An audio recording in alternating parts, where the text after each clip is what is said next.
Bonjour, alors aujourd'hui je vais vous parler d'une série de photographies que j'ai réalisées et qui associe donc la photographie de fleurs et l'astrologie. Alors cette série de photographies fait partie d'un projet qui s'appelle L'amour des fleurs, dans lequel j'associe la photographie de fleurs et les signes astrologiques. C'est-à-dire que pour chaque signe astrologique du zodiaque, je choisis une fleur qui pousse et qui fleurit à ce moment-là. Et je réalise une série de photographies sur cette fleur pour la mettre en lien avec le signe astrologique et la relier grâce notamment à des analogies, des symboles qu'on peut retrouver et qui me permettent de faire le lien entre les fleurs et les signes astrologiques. Alors cette année, pour le signe des Gémeaux, j'ai choisi une fleur en particulier. Avant de vous la dévoiler, je vais vous parler un tout petit peu des caractéristiques ou de certaines qualités du signe des Gémeaux. Alors les Gémeaux, c'est le dernier signe astrologique du printemps. C'est un signe qui est relié à l'élément air. C'est un signe mutable donc qui vient disperser un petit peu les influx printaniers. Voilà, avec le bélier, on avait la force d'initiative, le début du printemps.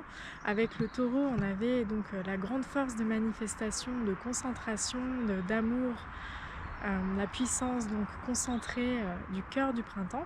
Et avec les Gémeaux, on disperse toute la force de concentration du taureau donc est dispersée pour préparer la saison suivante. Alors les Gémeaux, c'est un signe donc double qui évoque une sorte de dualité et la quête d'une union intérieure. En cela, on peut dire qu'il ressemble un peu sur certains points au signe des Poissons, mais c'est un petit peu différent. Les Gémeaux, c'est un signe qui est vraiment lié à la communication, à l'adaptabilité, au voyage, à l'édition, au fait de porter des messages. Et donc c'est sur ce point-là qu'on va s'arrêter. Donc la planète qui gouverne les Gémeaux, c'est la planète Mercure. La qualité des Gémeaux auxquels j'ai souhaité me relier pour réaliser cette série de photographies, c'est vraiment la communication et le fait de porter des messages. Pour vous dévoiler le nom de la fleur que j'ai choisi d'associer au signe des Gémeaux, on va parler un tout petit peu de la mythologie grecque. Dans la mythologie grecque, il y avait donc Zeus, le dieu du ciel, qui avait des messagers, dont un messager de prédilection qui s'appelait Hermès et donc aussi connu sous le nom de Mercure. Et Héra, son épouse, la déesse de la terre, avait aussi des messagères, dont une messagère de prédilection qui s'appelait Iris. La déesse Iris était connue pour avoir un symbole qui était l'arc-en-ciel et elle était bien connue pour être comme une messagère entre la terre et le ciel. Alors voilà, la fleur que j'ai choisie pour me relier au signe des Gémeaux, la voici. Il s'agit de l'iris.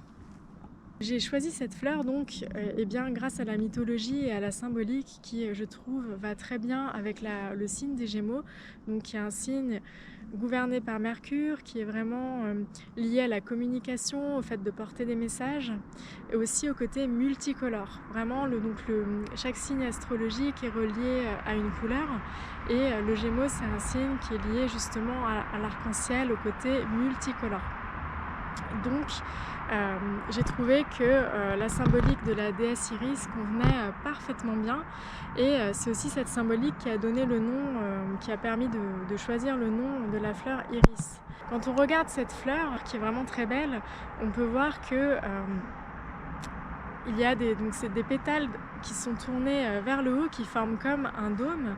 Et puis on voit également des pétales qui sont donc tournés ouvertes comme des langues qui sont tournées vers l'extérieur.